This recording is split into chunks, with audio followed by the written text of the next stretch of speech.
The old spaceship creaked as it drifted through the dark void of space.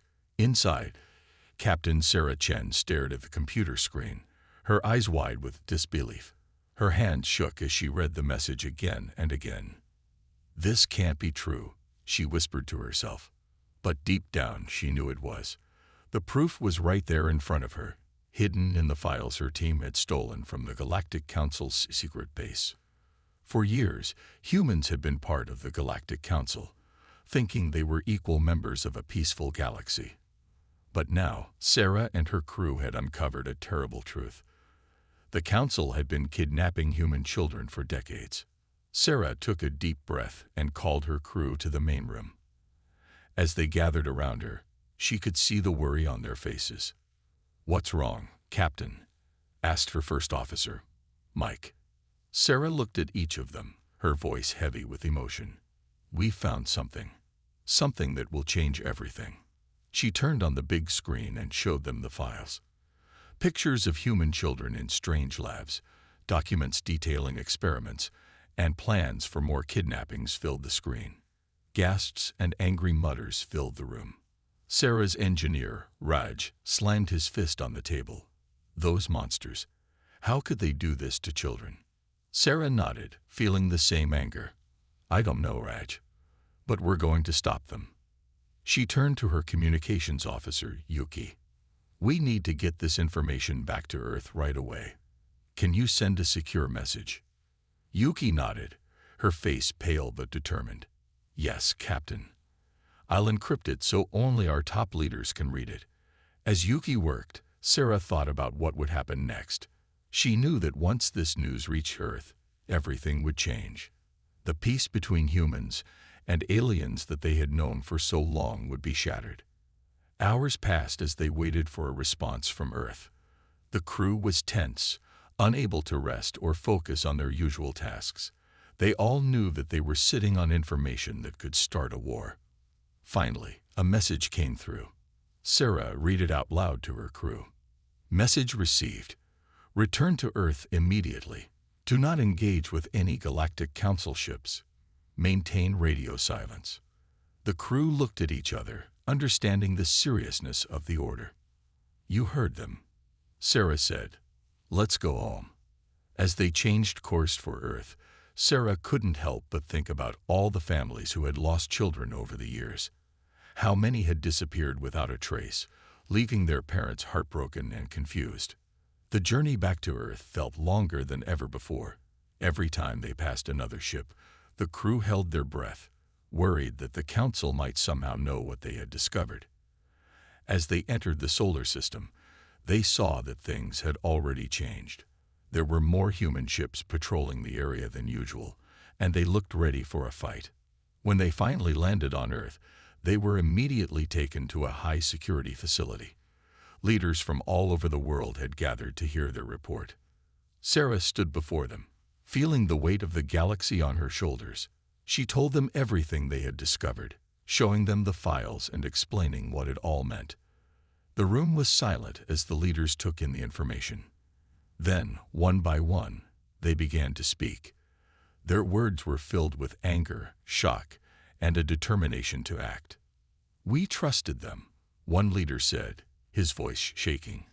"We let them into our homes, our schools, and all this time. We must strike back," another leader declared.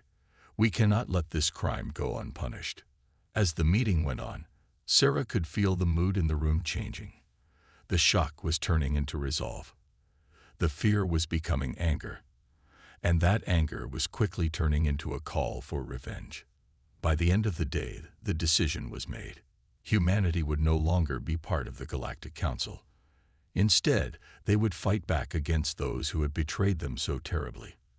As Sarah left the meeting, she knew that the galaxy would never be the same. A storm was coming, and humanity was ready to unleash its fury. The war to save Earth's children had begun. The news spread like wildfire across Earth. In every city, on every screen, people watched in horror as the truth about the Galactic Council was revealed. Angry crowds filled the streets, their shouts echoing around the world. "Save our children," they cried. "Down with the Council." In New York, a mother named Maria clutched a picture of her missing daughter. Tears streamed down her face as she realized what might have happened to her little girl. Around her, thousands of other parents held up similar photos, their grief turning to rage. Meanwhile, in a secret underground bunker, world leaders gathered to plan their next move. The room was tense, filled with grim faces and worried whispers. President Lisa Johnson of the United States stood up, her voice strong despite the fear in her eyes. "We've been betrayed," she said, "but we will not let this stand. It's time for humanity to fight back." The other leaders nodded in agreement. Old rivalries were forgotten as countries that had once been enemies now joined forces against a common threat. "We need to pool our resources," said Premier Wu of China. "Our best scientists, our strongest soldiers, we must bring them all together." In the days that followed, a new organization was formed, the Earth Defense Force, EDF. Its mission was simple but daunting: to protect Earth and rescue the stolen children. All around the world, factories that once made cars now produced spaceships. Universities turned into training grounds for space pilots. Every country contributed what they could to the cause.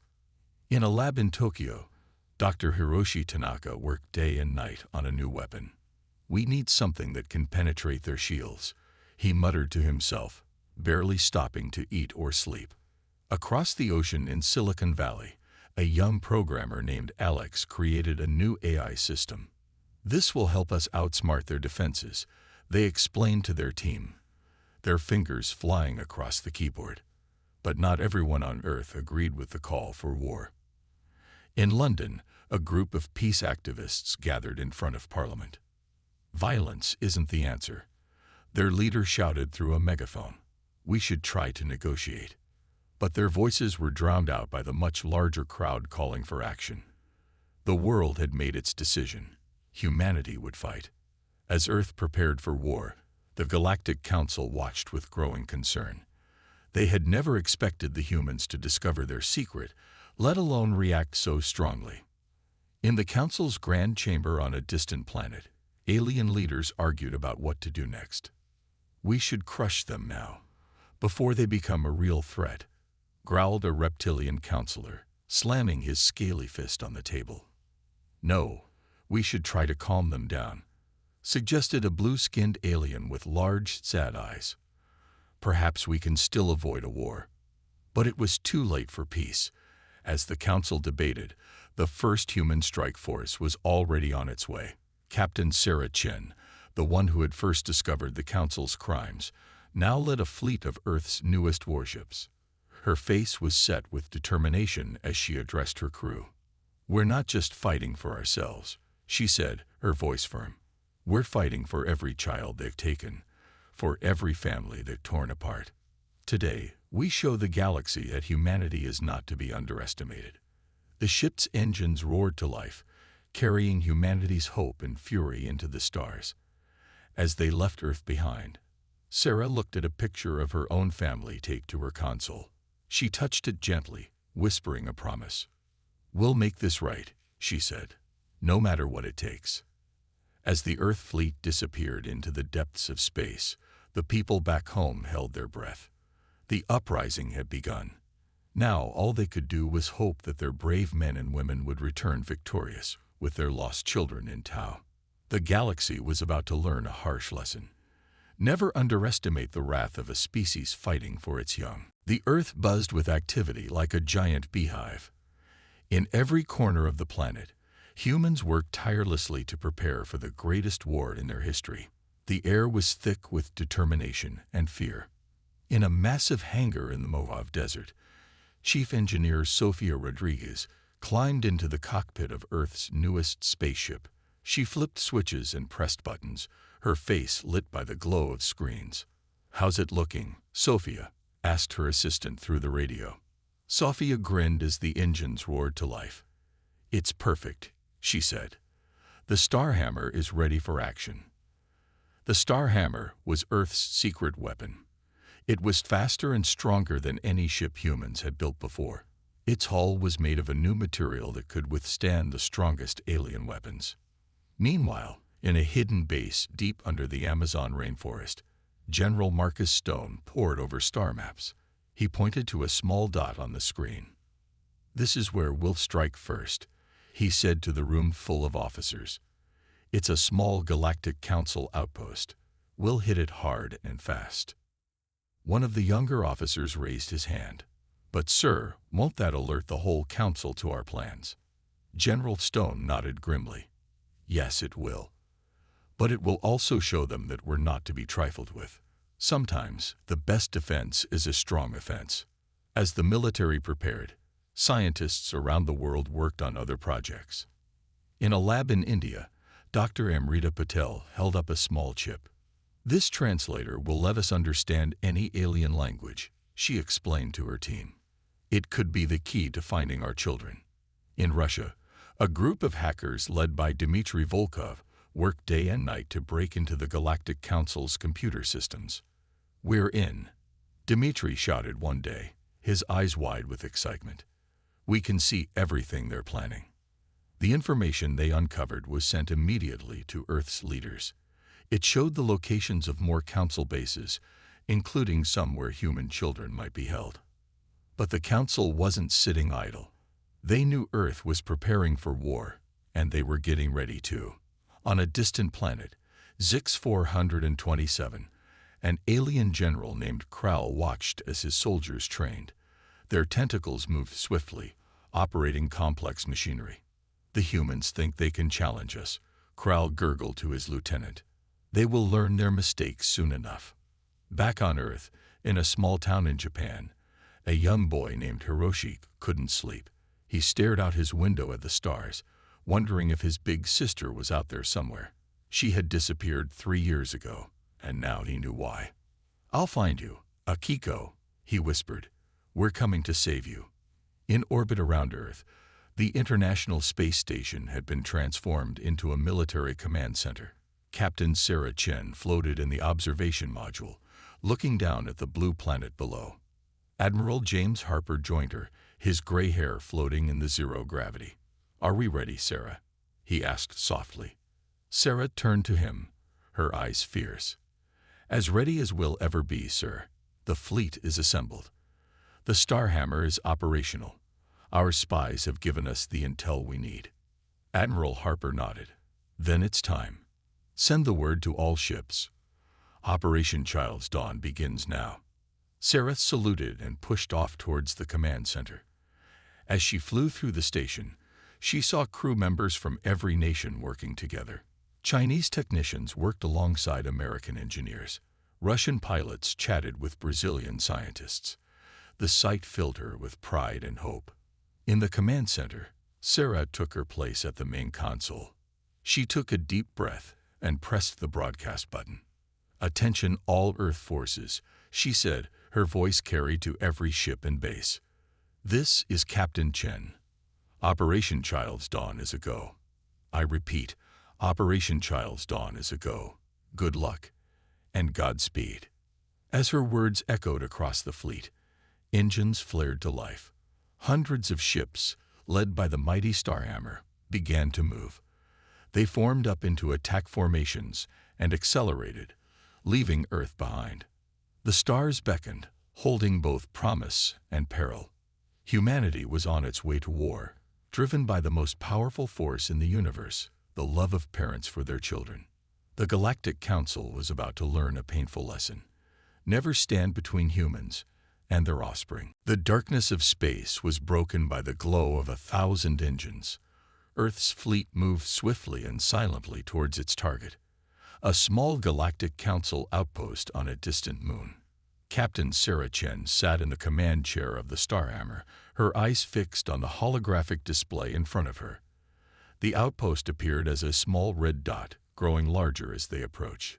"All ships, report in," Sarah ordered, her voice calm but tense. One by one, the fleet commanders responded. "Alpha Squadron, ready.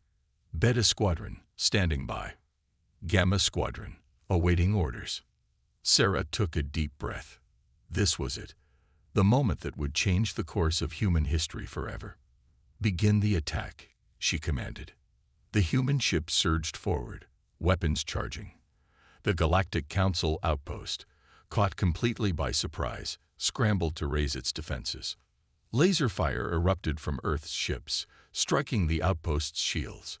The Starhammer led the charge, its powerful weapons tearing through the alien defenses like paper. Inside the outpost, alarms blared. Alien creatures of all shapes and sizes ran in panic, trying to mount a defense or escape. An alien commander, his green scales glistening with sweat, shouted orders. Return fire.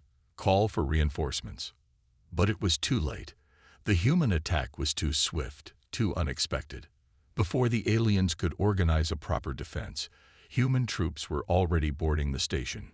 Among the boarding party was Lieutenant Mike Johnson.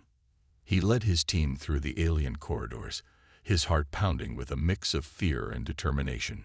Remember your training, he told his squad, and remember why we're here. For the children.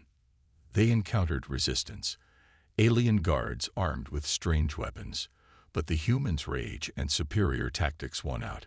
They fought their way deeper into the station, securing key areas. Back on the Starhammer, Sarah watched the battle unfold. So far, everything was going according to plan, but she knew better than to celebrate too early. Captain, her communications officer called out, "We're picking up a transmission from the outpost. It's in English." Sarah's heart leaped. "Put it through," she ordered. A young voice, trembling but clear, came through the speakers. "This is Emily Parker. I'm a human. Please help us. There are more of us here." The bridge fell silent. They had hoped to find human children, but hearing one of them, it made the reality of their mission hit home. "Emily," Sarah said, her voice softening, "we're here to rescue you. Can you tell us where you are?" As Emily gave them directions, Sarah relayed the information to the boarding teams. Mike and his squad changed course, heading towards the area where the children were held. They found a heavily guarded section of the outpost. The fight here was fierce, but the human soldiers, driven by the knowledge that children were just beyond those doors, fought with incredible courage. Finally, they broke through. And there, in a large room filled with strange equipment, were dozens of human children of all ages. Mike's voice shook as he reported back to the Starhammer. "Captain, we found them. The children, they're alive." Cheers erupted on the bridge of the Starhammer. Sarah allowed herself a small smile, but she knew their job wasn't done yet. "Get them out of there," she ordered. "All ships, prepare for immediate departure. We've got what we came for." As the human forces began their retreat, taking the rescued children with them, the first Galactic Council reinforcements arrived. A massive alien battleship dropped out of hyperspace, its weapons charging. "All ships, fall back to Defense Formation Omega," Sarah commanded. "Protect the transport ships at all costs." The journey back to Earth would be dangerous. The element of surprise was gone, and now the real war would begin. But as Sarah looked at the image of the rescued children on her screen, she knew it was worth it. The first battle was over. Humanity had struck its first blow against the Galactic Council. They had shown the universe that they were a force to be reckoned with. As the fleet jumped to hyperspace, leaving the battered outpost behind, Sarah sent one last message to Earth. "Mission accomplished. We're coming home. And we're not alone." The real test was yet to come. But for now, humanity could celebrate its first victory in the stars. The streets of New York City were filled with cheering people. Huge screens showed images of the rescued children reuniting with their families. Tears of joy flowed freely as parents hugged their long-lost kids. But the celebration was short-lived. In the sky, a strange light appeared, growing brighter by the second. Suddenly, alarms blared across the city. A voice boomed from emergency speakers. "This is not a drill. Galactic Council ships have entered Earth's atmosphere. Seek shelter immediately." Panic spread through the crowds as people ran for cover. The Galactic Council's revenge had come swiftly and without warning. In the secret underground command center beneath the Pentagon, General Stone watched the radar screens with growing horror. Red dots appeared all over the globe, representing alien ships. "They're attacking every major city," he said grimly. "Paris, Tokyo, Moscow, Beijing. They're hitting us everywhere at once." President Johnson's face was pale but determined on the video screen. "Activate all defenses," she ordered. "And get our people in the air. We won't go down without a fight." All around the world, humanity's newly built defenses sprang into action. In London, massive energy shields flickered to life, barely in time to deflect a barrage of alien missiles. In the skies over Rio de Janeiro, Earth fighter pilots engaged in fierce dogfights with alien craft. The humans were outnumbered, but their recent training and upgraded ships allowed them to hold their own. Captain Sarah Chen, still recovering from the rescue mission, found herself back in the Starhammer's command chair. "All ships, launch immediately," she ordered. "Protect the cities at all costs." As Earth's defenders fought bravely, the alien ships pressed their attack. In some places, they broke through the defenses. In Sydney, Australia, alien troops landed and began marching through the streets. But they were met with unexpected resistance. Ordinary citizens, armed with whatever they could find, fought back fiercely. An alien commander, surprised by the humans' tenacity, called back to his superiors. "These creatures, they fight like cornered animals." Little did he know, that was exactly what humanity was, a species fighting for its very survival. Back in New York, a young woman named Lisa found herself trapped in a collapsed building. As alien soldiers approached, she discovered a hidden strength within herself. Using broken pipes and debris, she fashioned makeshift weapons and prepared to defend herself. Meanwhile, in orbit, the space battle raged on. The Starhammer led a daring charge against the alien flagship. Sarah's voice crackled over the comms. "Remember your training. We've prepared for this." Earth ships weaved through the alien formation, their new technology allowing them to match the Council's advanced weapons. Explosions lit up the black void of space as ships on both sides fell. On the ground, the tide began to turn.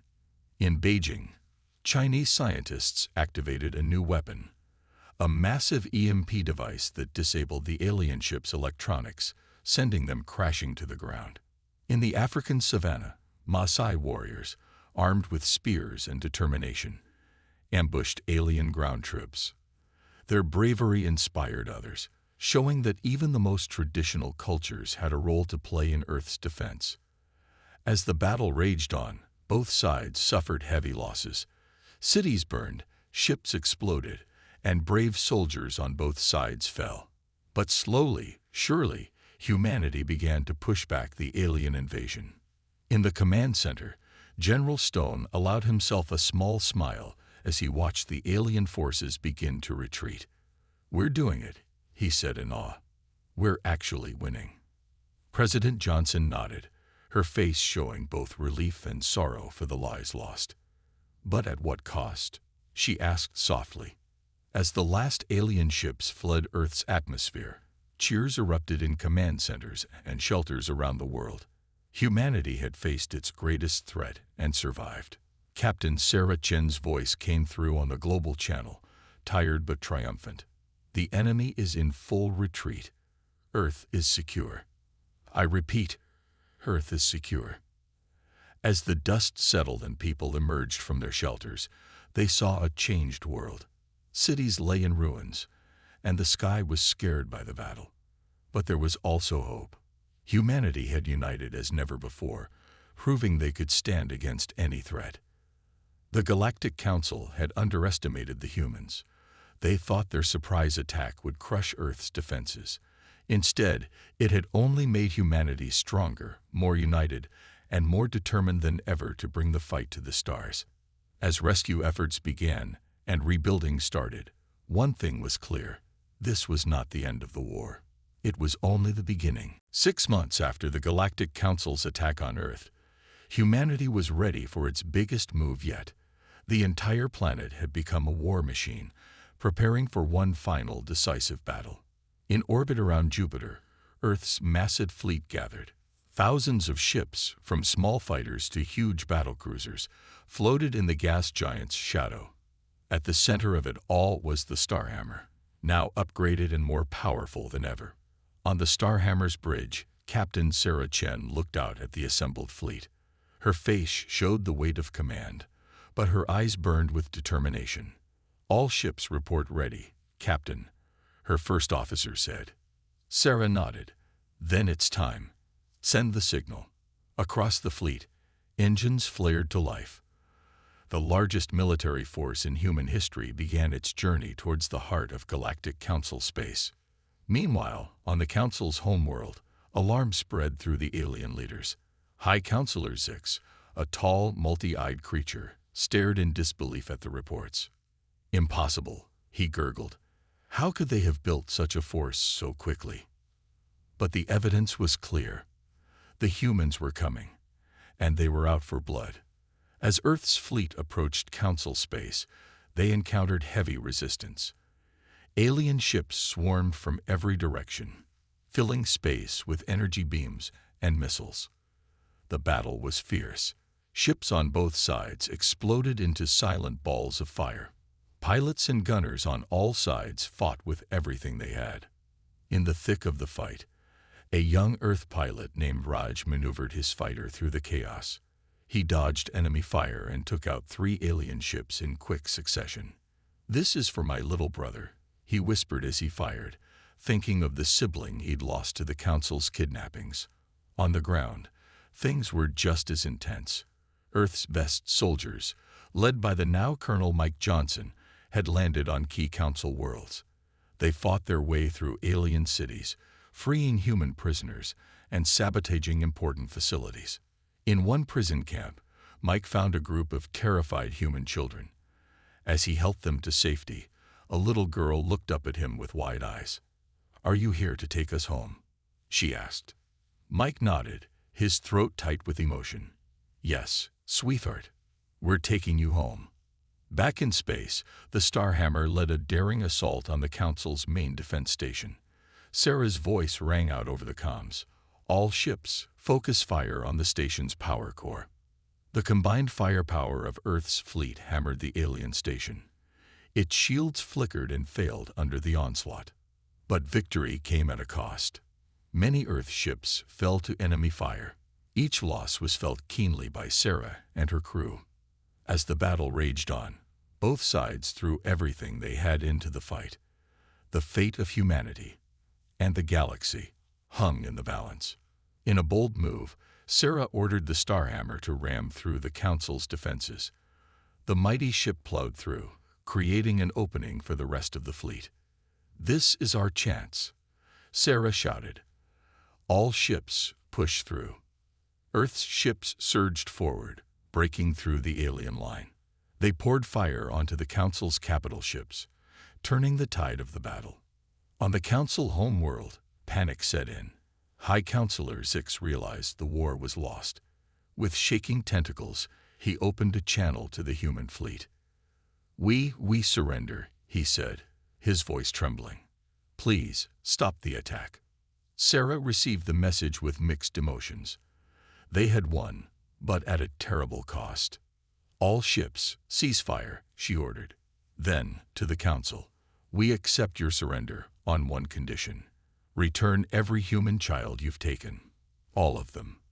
As the Council agreed to the terms, cheers erupted throughout Earth's fleet. Tears of joy and relief flowed freely. The war was over. Humanity had faced its greatest challenge and emerged victorious.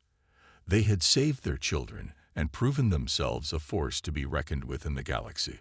As the fleet began the long journey home, Sarah looked out at the stars. The galaxy seemed different now, full of both danger and promise. One thing was certain: humanity's place in the universe would never be the same again. The children were coming home, and a new era was about to begin. 1 year after the Great Battle, Earth was a changed planet. The scars of war were still visible, but so were the signs of a new era. Alien technology, once used against humanity, now helped rebuild cities faster than ever before. In New York, a ceremony was taking place. Thousands gathered in Central Park, their eyes fixed on a giant stage. On it stood the heroes of the war, including Captain Sarah Chen and Colonel Mike Johnson. President Lisa Johnson, no relation to Mike, stepped up to the microphone. Her voice rang out across the crowd and to billions watching around the world. Today, we celebrate not just our victory, but our survival and our new place in the galaxy, she said. We have proven that humanity will always stand up for its children, no matter the odds. The crowd cheered. Sarah and Mike exchanged glances, remembering the long, hard fight that had brought them to this moment. In the front row, families reunited with their lost children hugged each other tightly. Among them was Raj, the young pilot who had fought so bravely. He held his little brother close, tears in his eyes. As the ceremony continued, the scene shifted to space. The Starhammer, now a symbol of Earth's strength, orbited the planet. Its hull bore the scars of battle, each mark a testament to the ship's and humanity's resilience. On the bridge, Sarah looked out at the stars. Her first officer approached with a report. "Captain, the first diplomatic mission to the former Council worlds is ready to depart," he said. Sarah nodded. "Good. It's time we showed the galaxy a different side of humanity." Back on Earth, in laboratories and universities around the world, humans and alien defectors worked side by side. They studied the advanced technology acquired during the war, making breakthrough after breakthrough. In one such lab, Dr. Amrita Patel held up a small device. With this, she explained to her team, "We can now travel faster than we ever thought possible. The stars are truly within our reach." Her team, a mix of humans and friendly aliens, clapped excitedly. The future was bright with possibilities. Meanwhile, in a small town in Japan, Hiroshi and his sister Akiko walked to school together. Akiko, rescued from a council facility, was still getting used to life back on Earth. But with her brother's help, she was healing. "Do you think we'll go to space someday?" Hiroshi asked, looking up at the sky. Akiko smiled. "I'm sure we will. But this time, it'll be our choice." As Earth continued to rebuild and grow, changes were happening across the galaxy. The fall of the Galactic Council had left a power vacuum, and many alien races looked to humanity with a mixture of fear and respect. On a distant planet, an alien leader addressed his people. "We must learn from the humans," he said. "Their strength comes not from advanced weapons, but from their unity and determination." Back in New York, as the ceremony came to a close, President Johnson made a final announcement. "Today, we launch the Galactic Federation of Free Worlds," she declared. "A new alliance founded on principles of freedom, justice, and the rights of all sentient beings." The crowd erupted in cheers. It was a new beginning, not just for Earth, but for the entire galaxy. As night fell, families around the world gathered to look up at the stars. Parents told their children stories of the Great War, but also of the bright future that lay ahead. On the Starhammer, Sarah prepared for her next mission. As she looked at her crew, humans and alien allies working together, she felt a sense of pride and hope. "Where to next, Captain?" her first officer asked. Sarah smiled. "Everywhere," she said. "We have a whole galaxy to explore, and this time, we're doing it right." As the Starhammer's engines hummed to life, Sarah thought about how far humanity had come. From a species under threat to a galactic power, all because they refused to give up on their children. The ship accelerated, streaking away from Earth towards new adventures. The war was over, but humanity's journey was just beginning. And this time, they were ready for whatever the universe might throw at them. The stars beckoned, full of challenges and wonders. And humanity, tested by fire and united as never before, was ready to meet them head-on.